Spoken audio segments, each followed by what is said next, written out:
Today we are going to learn about starter motor parts. A starter motor is an electric motor used in automobiles to crank the engine during starting. It converts the electrical energy supplied by the vehicle's battery into mechanical energy to rotate the engine crankshaft until combustion begins. Once the engine starts running on its own, the starter motor automatically disengages. The main parts of a starter motor include the armature, commutator, solenoid brushes, plunger, lever fork, pinion, and field coils. Each component performs a specific function to ensure smooth and reliable engine starting. The armature is the rotating part of the starter motor that produces the mechanical torque required to crank the engine. It consists of a laminated iron core with windings connected to the commutator. The commutator is a segmented copper cylinder mounted on the armature shaft. It reverses the direction of current in the armature windings, allowing continuous rotation of the motor. The brushes made of carbon maintain electrical contact between the stationary battery supply and the rotating commutator. Proper contact between the brushes and commutator is essential for sufficient operation of the starter motor. The solenoid acts as an electromagnetic switch that performs two important functions. First, it connects the battery to the starter motor by closing the high current electrical circuit. Second, it moves the plunger forward using magnetic force. The plunger is mechanically connected to the lever fork, which pushes the pinion gear toward the engine flywheel. This mechanism ensures that the starter motor engages with the engine only during the starting process, preventing damage to the gears after the engine starts. The pinion gear, also called the Bendix drive, here it is shown. It is mounted on the starter motor shaft, which pushed forward by the lever fork. It meshes with the flywheel ring gear and transfers the motor torque to rotate the engine. After the engine starts, the pinion automatically disengages from the flywheel. The field coils are stationary windings.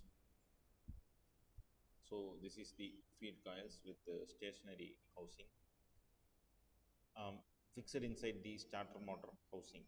When current flows through these coils, they create a strong magnetic field that interacts with the armature, producing the torque necessary for engine cranking. So when the driver turns the ignition key or passes the start button, the battery energizes the solenoid. The solenoid moves the plunger, which operates the lever fork to engage the pinion gear with the flywheel. At the same time, the solenoid connects battery power to the starter motor. Current flows through the field coils, brushes, commutator, and armature, causing the armature to rotate. This rotation turns the engine crankshaft until the engine starts. Once the engine is running, the solenoid is de-energized, the pinion disengages from the flywheel, and the starter motor stops operating, preventing unnecessary wear and ensuring reliable engine starting. So the disengagement, once the engine fires and run on its own, the flywheel need not to be turned continuously. So this makes the starter motor to efficiently useful for the engine starting system, just for starting. And while once the engine gets started, so there no need to be continuously run through with the engine. So the disengagement part is very important for the uh, starting motor system. So when we consider the working of starter motor, actually it is working on the electromagnetic induction based principle. So basically, it is an induction motor here, what we have shown.